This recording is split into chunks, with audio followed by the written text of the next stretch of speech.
इस वीडियो के अंदर हम आपको कराने वाले हैं क्लास 10th का हिस्ट्री का फर्स्ट चैप्टर, जो कि आप जानते हैं क्या है, the rise of nationalism in Europe. जैसा कि आप जानते हो कि ये जो कहानी है ये बहुत लंबी कहानी है, तो इसीलिए हमने क्या करा है, इस कहानी को 3 भाग के अंदर डिवाइड करा है, जो कि आपको हमारे चैनल पे एक प्लेलिस्ट मिलेगी जिसका नाम ही होगा the rise of nationalism in Europe. उसके अंदर इसकी 3 वीडियोस होंगी, पार्ट 1, पार्ट 2, पार्ट 3। तीनों ही वीडियोस के अंदर हम पूरा ये चैप्टर क्लास 10th का फर्स्ट हिस्ट्री का chapter the rise of nationalism in Europe cover कर देंगे। इस पूरे चैप्टर के अंदर आपको स्क्रीन पर दिख रहा होगा, इस पूरे चैप्टर के अंदर इतने सारे कंटेंट्स हैं। क्या है? इस चैप्टर के अंदर इतने सारे कंटेंट हैं, इस चैप्टर के अंदर इतने सारे टॉपिक्स हैं, सब टॉपिक्स हैं। तो लाइन बाय लाइन करके हम सारे सब टॉपिक्स को पढ़ते जाएंगे। अब इसी के संग आपको यहाँ दिख रहा होगा जैसे कि हर तरीके की हर एक टॉपिक के लिए हमने क्या करा हुआ है, यहाँ पर उसके सामने एक टाइम स्लैब लिखेंगे हम, जिसके अंदर पता होगा आपको कि भाई ये टॉपिक जो है इस टाइम पर यहाँ शुरू होगा। अगर आपको कोई पर्टिकुलर टॉपिक ही पढ़ना है तो आप नीचे दिए हुए कमेंट बॉक्स के अंदर जो टाइम स्लैब हमने दे रखा है, हमारा जो कमेंट है, उस टाइम स्लैब पे क्लिक करने के बाद आप इजीली उसके ऊपर जा सकते हो। और वीडियो जो होगी अगर लंबी भी होगी है तो आप वहां इजीली क्लिक करने के बाद उस टॉपिक पर, पर्टिकुलर टॉपिक पर पहुंच जाएंगे। तो चलिए हम शुरू करते हैं अपना वीडियो। चलिए शुरू करते हैं एक छोटी सी कहानी से। जी हाँ, कहानी क्या है? एक था राजा, एक थी रानी, दोनों मर गए और खत्म कहानी। अगर फ्रेंच रेवोल्यूशन राजा मौली जी के द्वारा बनाई हुई कोई अगर एक पिक्चर होती तो उसकी एंडिंग इसी तरीके से हैप्पी एंडिंग होती, पर ये कोई मूवी नहीं है, कोई पिक्चर नहीं है, इसलिए इसके अंदर बहुत सारे उतार चढ़ाव, बहुत सारे ट्विस्ट एंड टर्न्स आपको देखने को मिलेंगे। जी हाँ, तो कहानी शुरू होती है 1789 से। इस कहानी को शुरू करने से पहले मैं आपको यहां बता देता हूं कि आप यहां देख सकते हो कि किस तरीके से फ्रेंच सोसाइटी जो थी वो किस तरीके से डिवाइडेड थी। जैसे आप इंडिया में देखते हो आज कि इंडिया में सोसाइटी किस तरह से डिवाइडेड है। इंडिया में क्या होता है? ब्राह्मण, क्षत्रिय, वैश्य, शूद्र। तो इंडिया में इस तरीके से होता है। तो वहां पे क्या होता था? वहां पे सोसाइटी किस तरह से डिवाइड थी? वहां पर सोसाइटी डिवाइड थी कि सबसे पहली क्लास कौन सी होती थी? सबसे पहली क्लास होती थी नोबिलिटी, फिर क्लर्जी और फिर इन दी एंड पेजेंट क्लास। ठीक है, नोबिलिटी, क्लर्जी एंड पेजेंट, ये 3 क्लास वहां पर थी। तो अप्रोक्सीमेटली 90% जो होते थे, 90% लोग जो होते थे वो आते थे आपके पेजेंट क्लास के अंदर, और बाकी के जो 10% होते थे वो आते थे किसके अंदर? नोबिलिटी एंड क्लर्जी क्लास के अंदर। नोबिलिटी को अगर मैं थोड़ा सिंपल शब्दों में बताऊं तो क्या होता है? अरे कुछ नहीं होता सर, ये तो राजा होते हैं। नोबिलिटी वाले कौन होते हैं? ये तो राजा होते हैं। कौन होते हैं? राजा। और क्लर्जी वाले को अगर डिफाइन करें तो क्या होते हैं सर? ये क्लर्जी वाले होते हैं कौन? ये होते हैं बिशप्स, आप इनको कह सकते हैं, या वहां के प्रीस्ट आप इनको कह सकते हैं। ठीक है, और एंड में जो आता है, एंड वाली जो क्लास आती है पेजेंट क्लास, ये बहुत सताई हुई है ना। दुनिया ने इसे बड़ा सताया, राजा ने और क्लर्जी ने इनको बड़ा सताया। सर सताया कैसे है? सताने का सबसे पहला निशान है इनका कि क्लर्जी एंड नोबिलिटी जो है, नोबिलिटी एंड क्लर्जी जो है, ये दोनों जो अप लेवल पर बैठे हुए हैं, इनको भाई बर्थ से ही राइट होता था कि इनको किसी तरह का टैक्स नहीं देना, मौज में बिल्कुल, है ना, इनको किसी भी तरह का टैक्स नहीं देना। और जो आपका पेजेंट क्लास है वो तो बेचारी मरी पड़ी है। पेजेंट क्लास को टैक्स देना है, पेजेंट क्लास को हर चीज का टैक्स देना है, उनके पास कोई भी एडवांटेज नहीं है, उनको टैक्स देना है। अब सोचो यहां पर क्या है, जो पेजेंट्स है ना, पेजेंट का क्या है? पेजेंट तो सालों से टैक्स देते आ रहे हैं। पेजेंट्स यहां पर क्या करते हैं? पेजेंट्स रेस्पेक्ट करते हैं नोबिलिटी एंड क्लर्जी की। आप कहेंगे अरे सर ये लोग क्या उल्लू हैं? नहीं, ये लोग बेवकूफ नहीं है। ये क्यों रेस्पेक्ट करते हैं इनकी? क्योंकि इनको लगता है कि नोबिलिटी कौन है? Nobility people, they are God, है ना, they are the messengers of God, they are the रसूल, ये मैसेंजर्स हैं गॉड के। उनको भगवान ने भेजा है ताकि हम पे राज करें। इनको तो भगवान ने भेजा है। किसने भेजा है? भगवान ने। और प्रीस्ट जो है वो कौन है? ये बाइबल को पढ़ाने वाले हैं, तो ये भी कभी गलत नहीं होते। आपने क्लास 9th के अंदर एक चैप्टर था सोशलिज्म इन रशिया वाला, उसमें पढ़ा था कि वहां के जो पेजेंट्स थे वो तो शुरू से नफरत करते थे इनसे, वो हमेशा लड़ने को तैयार रहते थे, है ना। पर यहां पर उल्टा है, यहां पर ऐसा केस नहीं है। यहां पर ये लोग पहले इन दी स्टार्टिंग फ्रांस वाले जो पेजेंट्स हैं बेचारे, ये रेस्पेक्ट करते थे, ये इज्जत करते थे बहुत ज्यादा। लेकिन धीरे धीरे करके क्या होगा, अब आपको कहानी में पता चलेगा कि स्लोली एंड ग्रेजुअली ये इनसे नफरत करना शुरू कर देंगे, ये इनसे नफरत करना शुरू कर देंगे। नफरत करने के कुछ कारण हैं, कुछ रीजंस है। सर कोई नफरत ऐसे ही नहीं करता, आप भी अपने फेवरेट पर्सन से नफरत ऐसे ही तो नहीं करते, कोई तो कारण होगा ना कि आज वो बहुत बुरा लगता है ना। तो रीजन क्या है? रीजन यहां पे ये था कि जिस टाइम पर बहुत ज्यादा भुखमरी आ गई थी पूरे फ्रांस के अंदर, तो उस टाइम पे अगर आप राजा हैं तो आप क्या करेंगे भाई? भुखमरी आ चुकी है तो बताओ क्या करोगे? सिंपल सा काम करोगे, क्या कि भाई हेल्प करोगे अपने लोगों की, अपने पीपल्स को हेल्प करोगे। पर उस टाइम पर यहाँ का जो राजा है लुइस द 16, वो क्या कर रहा है? वो अपने लिए बहुत बड़ा महल कंस्ट्रक्ट करवा रहा है, बहुत बड़ा महल बन रहा है, लोग देख रहे हैं। जनता को आप बेवकूफ समझना बंद कर दीजिए। लोग देख रहे हैं, फ्रांस के लोग देख रहे थे कि लोग भूखे मर रहे हैं, लेकिन फिर भी राजा क्या कर रहा है? वो ऐश मौज में अपनी जिंदगी गुजार रहा है। राजा तो राजा ठीक है, चलो रानी भी ऐसी ही है। रानी का नाम क्या है? मैरी एंटोनियट। तो मैरी एंटोनियट है, वो भी सेम काम कर रही है। क्या सेम काम कर रही है? उसके लिए तो भाई अगर अय्याश लोगों की लिस्ट बनाई जाएगी दुनिया के अंदर, तो सबसे ज्यादा पैसा खर्चा करने वाली औरत के अंदर सबसे पहला नाम आएगा मैरी एंटोनियट का। एक बार में 300 कपड़े, परफ्यूम्स बहुत सारे, हर दिन का अलग परफ्यूम, हर दिन का अलग परफ्यूम, हर दिन की अलग लग्जरी। तो ये लाइफस्टाइल थी मैरी एंटोनियट की। तो ये लाइफस्टाइल भाई देख रही थी जनता, और जनता के अंदर एक गुस्सा आया, फ्रांस की जनता के अंदर, कि हम तो बेचारे परेशान हैं और ये लोग मौज काट रहे हैं। तो यहां से स्लोली एंड ग्रेजुअली लोगों के दिमाग में नफरत आ गई। क्या आ गई? नफरत। नाउ यू विल से कि समझ में आता है कि नोबिलिटी से नफरत इसीलिए कर रहे हैं। अब ये क्लर्जी से क्यों करने लग गया पेजेंट नफरत? क्लर्जी से नफरत करने का एक सिंपल सा रीजन है इनके पास, क्या कि क्लर्जी को ये मानते थे भाई ये बिशप है, ये प्रीस्ट है, तो ये अच्छी चीजें पढ़ाएगा। लेकिन उस टाइम पर कुछ ऐसी बातें निकल कर आई। गैलीलियो ने ये बात बोली, मतलब बाइबल के अंदर उनके हिसाब से उस टाइम पर ये लिखा हुआ था, ये पढ़ाया जाता था कि जो सूरज है, सूर्य है ना, सूरज जो है वो धरती के चारों ओर इर्द गिर्द घूमता है ना। क्या? जो सूरज है वो धरती के चारों ओर इर्द गिर्द घूमता है, ये बात बताई जा रही थी। और उसी टाइम पर गैलीलियो आया, और गैलीलियो ने बताया, अरे नहीं, ऐसा नहीं होता सर, सूरज नहीं घूमता है। कौन घूमता है? अर्थ जो है, अर्थ रोटेट करता है एंड रिवॉल्व करता है अराउंड द सन। ये बात सुनकर पूरा फ्रांस चौंक गया। गैलीलियो ज्यादा बोल रहा था, उसे पकड़कर उठाकर जेल में डाल दिया गया।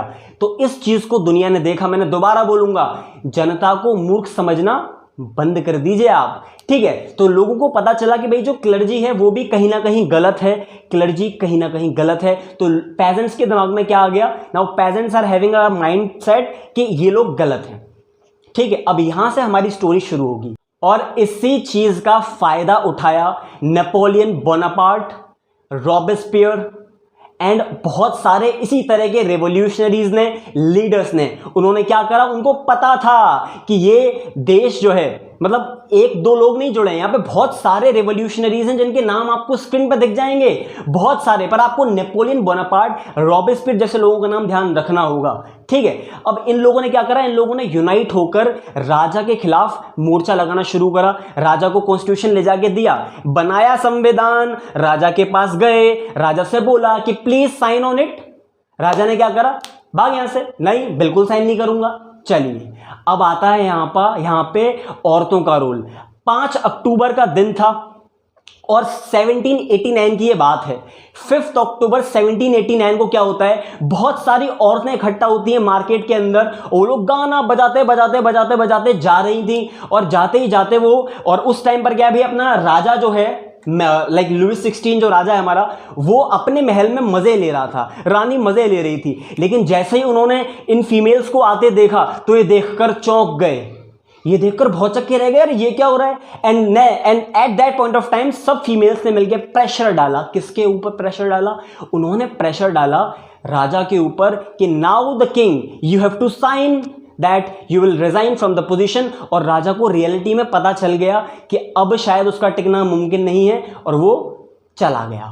उसने वहां पर रिजाइन कर दिया।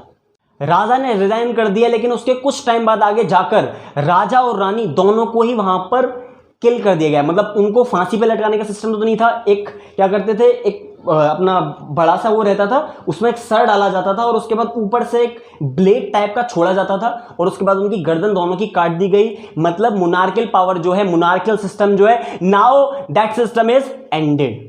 चलिए, और ये 1789 से लेके 1799 तक चला आपका फ्रेंच रेवोल्यूशन। 10 साल तक की जद्दोजहद थी। इसके बाद इन दोनों के जाने के बाद रूल ऑफ सिटीजन की भी बात हुई, और वहां पर रिपब्लिक की भी बात हुई, डेमोक्रेसी की भी बात हुई। मतलब दुनिया जो आज देखती है डेमोक्रेसी को, दुनिया जो आज देखती है रिपब्लिक को, वो सब लाने वाले कौन? फ्रांस वाले। मतलब हमारा भारत अगर डेमोक्रेटिक है, रिपब्लिक है, सेक्युलरिज्म की जो हम बात करते हैं, that was firstly taught in France. France के अंदर ही इन चीजों की बात हुई थी और वहीं से यह आइडिया ग्रैप्स होकर पूरे वर्ल्ड के अंदर फैल गया। रॉबेस्पियर भी उस टाइम पे बहुत अच्छे रेवोल्यूशनरी थे और आपको पता है नेपोलियन बोनापार्ट जो हैं वो बाहर निकल रहे थे देशों से। वो दुनिया के अंदर ये जो आइडिया था फ्री होने का, मतलब फ्रांस बीच में है, फ्रांस है, फ्रांस के आसपास के जो यूरोपियन देश हैं वहां पर वो बाहर निकल रहे थे ताकि वो अपना इस आइडिया को दूसरी जगह पे स्प्रेड कर पाएं और दूसरी जगह पे फैला पाएं। और वो टाइम पीरियड जो था सर, आपको लगेगा बड़े मजेदार टाइम पीरियड था कि रिपब्लिक हो गया, डेमोक्रेटिक हो गया। नहीं, टाइम पीरियड बड़ा तगड़ा था। उस टाइम पीरियड के अंदर एक बात और आती है, उसके अंदर उसी 99 से पहले भी एक टाइम पीरियड आता है जिसको बोला जाता है rain of terror. Rain of terror मतलब जो भी लोग फ्रांस के अंदर सपोर्ट करते थे मोनार्की का, या जिसपे शक भी होता था कि ये सपोर्ट करेगा मोनार्की का, ये सपोर्ट कर रहा है मोनार्की का, उसको मार दिया जाता था। उस टाइम पीरियड को बोला गया था रेन ऑफ टेरर। खौफ का राज हो रहा था उस समय, वहां पे खौफ का टाइम पीरियड था वो, रेन ऑफ टेरर। केवल शक होने के बिना पे ही मार दिया जाता था लोगों को कि भाई ये मोनार्की को सपोर्ट कर रहा है और इसकी डेथ हो जाएगी। मतलब आप इतना ज्यादा खौफनाक मंजर की बहुत ज्यादा एंजॉयबल मूवमेंट नहीं है सर। आपको लग रहा है बहुत मजा आ रहा होगा, नहीं, वहां पर वो टाइम पीरियड बड़ा दर्दनाक है, बड़ा खौफ वाला टाइम है। तो 1799 के अंदर फाइनली नेपोलियन बोनापार्ट डिक्लेयर करता है, बोलता है कि चलो आज से मैं संभालूंगा यहां पर, ठीक है। और आगे जाकर वो अपने आप को वहां का फर्स्ट एम्परर भी घोषित कर देता है कि I am the first emperor of France. मतलब एक डिक्टेटर बन जाता है। अब आप पूछेंगे सर बात तो यहां पर डेमोक्रेसी की हो रही थी, पर यहां पे तो डिक्टेटरशिप, डेस्पोटिज्म ला दिया। जी हां, लेकिन इससे ही हमारी स्टोरी अब कनेक्ट होगी क्लास 10th की स्टोरी में। अब आएगा आगे मजा। कहकर तो आया था कि रिपब्लिक बनाऊंगा, डेमोक्रेटिक बनाऊंगा, पर इन दी एंड ये खुद ही डिक्टेटर बन गया। जी हां, लेकिन डिक्टेटर बनने के लिए भी अब यहां पर हमारे पास बहुत सारी चीजें हैं भाई। डिक्टेटर बनने के बाद भी उसने कुछ चीजें करी हैं जो कि हमारे पहले टॉपिक को क्लास 10th के इंट्रोड्यूस करता है। टॉपिक का नाम देखिए क्या है, नेम है टॉपिक का the French revolution and the idea of nation. भले ही वो डिक्टेटर बन गया, लेकिन उसने लागू किया द नेपोलियनिक कोड और the civil code of 1804, the Napoleonic code. जी हां, एक ऐसा कोड ला दिया गया। कोड क्या होता है सर? कोड मतलब होता है कि किसी भी तरह के लॉज को एकदम लिख दिया जाए, कोडिफाइड कर दिया जाए। लॉ दो तरह का होता है, कोडिफाइड एंड नॉन कोडिफाइड। तो नेपोलियन ने अपना कोड कोडिफाइड कर दिया, अपना लॉ कोडिफाइड कर दिया, सिविल लॉ, जिसके अंदर सबसे पहला काम उसने करा कि जितने भी प्रिविलेज मिलते थे on the basis of birth, आपको याद होगा नोबिलिटी, क्लर्जी, इनको प्रिविलेज दे दिए जाते थे। अरे तुम तो क्लर्जी वाले हो, टैक्स मत देना। पर यहां पर उसने क्या करा, उसने टाटा बाय बाय कर दिया है किसको? सारे ही किसी भी तरह के बर्थ प्रिविलेजेस को, है ना। सेकंड चीज क्या करी उसने, जो आपका एडमिनिस्ट्रेटिव सिस्टम होता था उसको बड़ा सिंप्लीफाई कर दिया। मतलब फ्यूडल सिस्टम जो होता था उसको हटा के एक सेंट्रलाइज एडमिनिस्ट्रेटिव सिस्टम ला दिया, है ना। ये कुछ दो अच्छे काम कर रहे हैं। और क्या करा है, राइट टू प्रॉपर्टी ला दिया है। क्या राइट टू प्रॉपर्टी इंडिया में भी हुआ करता था लेकिन उसको हटा दिया था, राइट टू प्रॉपर्टी उसने ला दिया। इसके बाद क्या है, इक्वलिटी बिफोर लॉ कर दिया कि all the mens in the nation France, all the mens are equal before law. वो सब लॉ के सामने बराबर हैं, सब लोग, कोई किसी में भेदभाव नहीं करने वाला हो, है ना। तो ये कुछ अच्छे लॉज थे जो कि इंप्लीमेंट करे। और एक अच्छा काम और उसने करा क्या कि यूनिफॉर्म लॉज ला दिए। क्या ला दिए? Uniform laws. मतलब पहले क्या होता था, जैसे कि मान लेते हैं इंडिया का एग्जांपल लेता हूं, यहां में इंडिया है, इंडिया में इधर साइड मराठा राज कर रहे हैं मान लेते हैं, इधर नीचे साइड ऊपर साइड मुगल राज करते थे, और कहीं और कोई और एम्पायर है। तो वहां पे क्या होता था भाई, अलग एक देश है पर अलग अलग लॉज फॉलो होते हैं। क्यों? क्योंकि एम्पायर अलग अलग है। अकबर के राज में था कि अकबर के राज में जो हिंदुस्तान था वो अलग अलग टेरिटरीज में बटा हुआ था। तो वहां पर हर अलग टेरिटरी में हर अलग जो फ्यूडल राजा होता था वो अपना कानून चलाता था। पर यहां पे नेपोलियन ने क्या कहा, उसने कहा नहीं रे, ऐसा नहीं चलेगा। कैसा चलेगा फिर? उसने कहा कि एक देश है तो यूनिफॉर्म लॉ होना चाहिए। उसने सभी जगह यूनिफॉर्म लॉ ला दिया। कब बनाया गया? 1804 के अंदर। ध्यान रखिएगा, क्वेश्चन कभी कभी आ जाता है कि अदर नेम क्या है, तो अदर नेम आपको पता है। ठीक है, आगे बढ़ते हैं। चलिए, अब आपके दिमाग में एक क्वेश्चन आ रहा होगा कि किस तरीके से वहां पे कलेक्टिव आइडेंटिटी बनाई होगी। मतलब जैसे हिंदुस्तान की मैं बात करता हूं, हिंदुस्तान में क्या है, मान लेते हैं आप सामने वाला जो देख रहा है इसको, और मैं हिंदुस्तान से हूं, हिंदुस्तान के मैं अवध जगह से हूं, जैसे उत्तर प्रदेश उस टाइम पे जो है आपका, मैं अवध से हूं, और आप मान लीजिए आप हैं आंध्र प्रदेश से। ठीक है, आपकी भाषा अलग है, मेरी भी भाषा अलग है। आपके यहाँ कोई और राजा, मेरे यहाँ कोई और राजा। आपके यहाँ कोई और करेंसी चल रही है, मेरे यहाँ कुछ और करेंसी चल रही है। यूनिट ऑफ मेजरमेंट होता है ना, कि नापने तोलने का सिस्टम, वो आपके यहाँ अलग, मेरे यहाँ अलग। अब ये क्वेश्चन अराइज होता है, क्या हम दोनों आपस में कभी भी कलेक्टिव हैं, हम एक हैं, तुम और मैं एक हैं? क्या कभी ऐसा देख पाएंगे कि आप और मैं एक हैं? कभी नहीं होगा ऐसा। क्या? कभी नहीं होगा।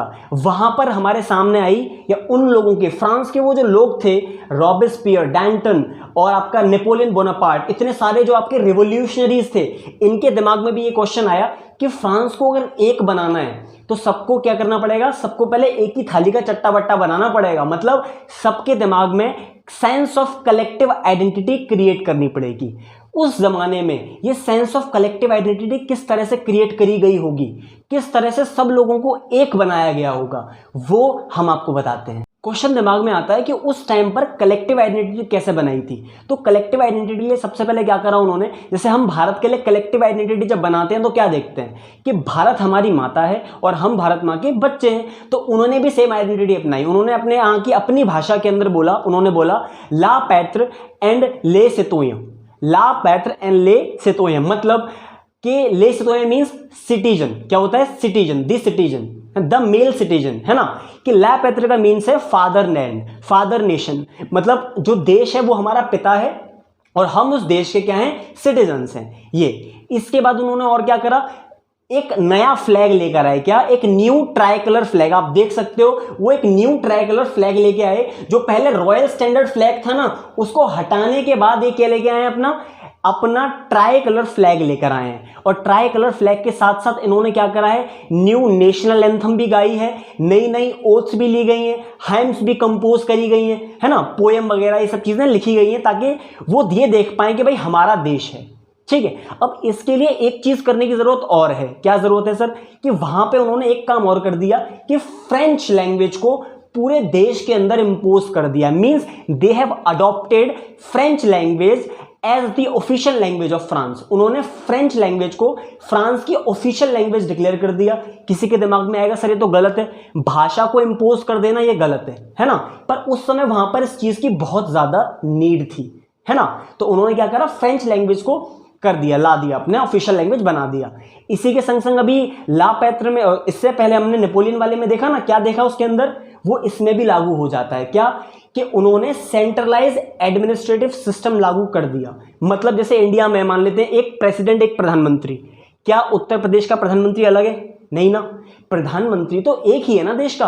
तो फ्रांस में भी उन्होंने करा कि पूरे देश का एक एम्परर है, और फ्यूडल सिस्टम जो होता है, फ्यूडल सिस्टम जो होता है, इसको एबॉलिश कर दिया। क्या कर दिया? इसको एबॉलिश कर दिया। वेट करने का भी एक मापदंड ला दिया, वेट नापने का भी एक सिस्टम ला दिया उन्होंने, है ना। और करेंसीज भी उन्होंने एक ही यूनिफॉर्म चुनने की बात करी। तो ये कुछ चीजें उन्होंने वहां पर करी, जिससे कि वहां के सभी लोग क्या कर पाए? वो अपने आप को कलेक्टिव मान पाए। क्यों मान पाए? क्योंकि अब करेंसी एक है, वेट मेजरिंग सिस्टम भी एक है, एक ही आपका एम्परर भी एक, मतलब एक ही आपका ऊपर सुप्रीम बैठा हुआ है ना। मतलब उस टाइम पे क्या करा था उन्होंने? एस्टेट जनरल को इलेक्ट करा था, इलेक्टेड एस्टेट जनरल लेकर आए थे। और उसके साथ साथ उसका नाम भी बदल दिया था भाई, उसका नाम रख दिया था नेशनल असेंबली। क्या रख दिया? National assembly. तो अब पूरे देश का एक है सब कुछ, है ना। कि एक भावना ला दी, the idea of la patrie and le citoyen, और करेंसी एक, वेट मेजरिंग सिस्टम भी एक, फ्यूडल सिस्टम है नहीं, है ना। और सब लोग क्या है? सब लोग अब यूनाइटेड हैं। ठीक है, तो ये सब चीजें उन्होंने उस समय करी थी, तभी जाकर तो फ्रांस एक बहुत गजब का एग्जाम्पल बन पाया था दुनिया के लिए उस पीरियड ऑफ टाइम में। हम यहाँ बात कर रहे हैं 1804 के आसपास की बात हम यहाँ कर रहे हैं, है ना। 1789 से स्टार्ट करते करते करते करते हम आ चुके हैं यहाँ पे 1804 के अंदर, ठीक है। नेक्स्ट टॉपिक आपका है, स्क्रीन के ऊपर देखिए क्या है, the making of nationalism in Europe. अब दिमाग में आएगा भाई फ्रांस के अंदर तो ये सब चीजें उस समय चल रही थी, लेकिन उस समय पूरा यूरोप क्या कर रहा था? कि यूरोप केवल तमाशा देख रहा था कि अरे क्या कर रहे हो नेपोलियन जी? तो उस समय की बात है, 1750s के अराउंड की ये बात है कि उस टाइम पर 1750s के अराउंड नेशन स्टेट्स नहीं हुआ करते थे। क्या नहीं हुआ करते थे? नेशन स्टेट उस समय नहीं हुआ करते थे। नेशन स्टेट क्या होता है? नेशन स्टेट जहां पर सब चीजें एकमात्र हो, जो मैंने अभी आपको कलेक्टिव आइडेंटिटी बताई ना कि सब चीजें वहां पर एक होती हैं, फ्यूडल सिस्टम नहीं होता वहां पर, सेंट्रलाइज चीजें होती हैं, करेंसी एक होती है, वेट मेजरिंग का सिस्टम एक होता है वहां पर लोगों के अंदर फीलिंग होती है ला पैतरन ले सितोए वाली, है ना। तो नेशन स्टेट वो कहलाएगा। लेकिन उस समय रेस्ट ऑफ द यूरोप की जब मैं बात करूं अराउंड 1750s, यूरोप में पूरा ही मतलब इन ऑल यूरोप, जैसे कि मान लेते हैं कौन कौन, जर्मनी, इटली, स्विट्जरलैंड, ये सभी उस टाइम पर क्या थे? ये सभी उस टाइम पर एक मोनार्क के रूल में दबे हुए स्टेट्स थे, है ना, कि यहां पर एक मोनार्क राज करता था। इवन इन फ्रांस भी मोनार्क राज करता था। लेकिन यहां एक एक्सेप्शनल केस भी आगे आएगा आपके सामने कि 1776 के अंदर फ्रांस ने हेल्प करी थी अमेरिका की ताकि वो ब्रिटेन से आजाद हो पाए, है ना। 1776 के अंदर 13 स्टेट्स निकले और उनने मिलकर क्या बना दिया? यूनाइटेड स्टेट्स ऑफ अमेरिका बना दिया, है ना। इसकी बातें आप अपने डेमोक्रेटिक पॉलिटिक्स की बुक में पढ़ते हो, फेडरलिज्म चैप्टर के अंदर पढ़ते हो ये बात, है ना। जब भी इनकी बात आती है तो इस टॉपिक के अंदर सबसे बढ़िया एग्जांपल आता है हमारे पास हैब्सबर्ग एम्पायर का। जी हाँ, वही हैब्सबर्ग एम्पायर जिनकी चिन्ह बहुत बड़ी होती थी, क्या जिनकी उनकी पहचान ही यही है सर, क्या कि उनकी चिन्ह बहुत बड़ी थी, है ना। और उन्होंने मतलब हैब्सबर्ग एम्पायर अपने टाइम पे इतना बड़ा एम्पायर था जहां पे अलग अलग मतलब ऑस्ट्रियो हंगरी पर ये लोग राज करते थे हैब्सबर्ग एम्पायर वाले। और उस जगह पे ऑस्ट्रिया और हंगरी, इसके अंदर लोग अलग अलग भाषा बोलते थे। आधी पॉपुलेशन मैग्यार बोल रही है, आधी पॉपुलेशन कोई और लैंग्वेज डिफरेंट डायलेक्ट्स बोल रही है। तो ये सिस्टम था उस समय फ्रांस के अंदर और पूरे यूरोप के अंदर। वहां पे नेशन स्टेट नहीं हुआ करते थे। उस पॉइंट ऑफ टाइम में पूरे ही यूरोप में केवल राजाओं का राज होता था, रानियां होती थी और राजा होते थे, और कुछ नहीं था। कोई नेशन स्टेट का कॉन्सेप्ट ही नहीं था।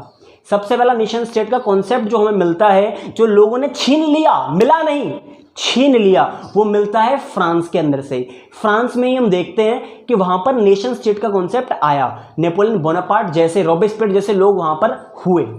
पूरे यूरोप के अंदर जो एक क्लास होती थी ना, ये अपर क्लास, जिसको हम नोबिलिटी क्लास अब तक बोलते आ रहे थे, जो हायर क्लास के लोग होते हैं, जो राजा होते हैं, जो लोग कंट्रोल करके रखते हैं, जो नेशन को, जो नेशन भी नहीं कहूंगा मैं, जो एक टेरिटरी को कंट्रोल करके रखते हैं, जो उस टेरिटरी को डोमिनेट करते हैं, उन लोगों को बोला जाता है एरिस्टोक्रेट्स। क्या बोला जाता है? एरिस्टोक्रेट्स। जी हाँ, aristocracy and the new middle class. Aristocrats क्या होते हैं या एरिस्टोक्रेसी क्या होती है? एरिस्टोक्रेसी जो होती है वो उस एरिस्टोक्रेट्स जो होते थे वो पूरे यूरोप के अंदर उस टाइम पर सोशली एंड पॉलिटिकली रूल करते थे, है ना। जो एरिस्टोक्रेट्स होते थे उस टाइम पे उनके आपस में बड़े अच्छे संबंध रहते थे। कैसे? मतलब जो पूरे यूरोप के अंदर है, पूरे यूरोप के अंदर वहां का जो राजा है, मतलब फ्रांस का जो राजा है, उसका ऑस्ट्रिया के राजा से अच्छा कनेक्शन है। कैसे कनेक्शन है भाई? आपस में मिल जाते थे, उनकी शादियां हो जाती थी सर, आपस में क्या शादियों से जुड़े रहते थे। राजाओं को एक कास्टवाद से मतलब नहीं है, कास्ट के चक्कर में हम फंसे रह जाएंगे। लेकिन वो लोग जो है वो क्या देखते हैं, कौन अमीर है, कि कौन बड़ी पोजीशन पे है। तो यहां पर आपको एग्जांपल पता होगा, लुइस 16 की शादी भी मैरी एंटोनिएट से हुई थी, जो कि दूसरे एक किंगडम की रानी थी, राजकुमारी थी, है ना। तो ऐसा कि all the aristocrats were tied with the tie of marriages, मतलब मैट्रिमोनियल अलायंस के जरिए वो लोग आपस में जुड़े थे। इंडिया में एग्जांपल मिलता है अकबर और राजस्थान के राजपूत में जो यहाँ शादी हुई थी, वो भी एग्जांपल आप देख सकते हो। एरिस्टोक्रेट्स जो होते थे उस टाइम पर, इनके पास बहुत ज्यादा टाउन होते थे, बहुत ज्यादा बड़ी लैंड होल्डिंग ये लेके चलते थे, बहुत पैसे वाले होते थे, है ना। और एक बात और थी कि फॉर जस्ट पॉलिटिकल पर्पस, मतलब डिप्लोमेसी पर्पस से ये लोग, सभी लोग यूरोप वाले, ये फ्रेंच लैंग्वेज का यूज करते थे। For diplomacy purpose only they use to speak French language, है ना, फ्रेंच लैंग्वेज। आपको पता चला कि भाई एरिस्टोक्रेसी क्या होती है और एरिस्टोक्रेट्स क्या होते हैं। इसी के संग संग समझो कि भाई ये न्यू मिडिल क्लास क्या होती है। अब आपको मैंने बताया कि वहां पे एक तरह से 3 ग्रुप थे। पहला ग्रुप किसका था? पहला ग्रुप था सबसे बड़े बड़े लोग, कौन? Nobility and clergy. उसके बाद लास्ट ग्रुप होता था किसका? लास्ट ग्रुप होता था किसका? पेजेंट्स का। अब यहां पे ग्रुप को थोड़ा सा मैं चेंज कर रहा हूं। फर्स्ट ग्रुप मानिए किसका है? फर्स्ट ग्रुप है आपका nobility and clergy. Last group किसका है? पेजेंट्स का। किसका है? पेजेंट्स का। ये बीच में कौन एंट्री लेने वाला है? जी हां, बीच में एंट्री लेगा कोई हीरो।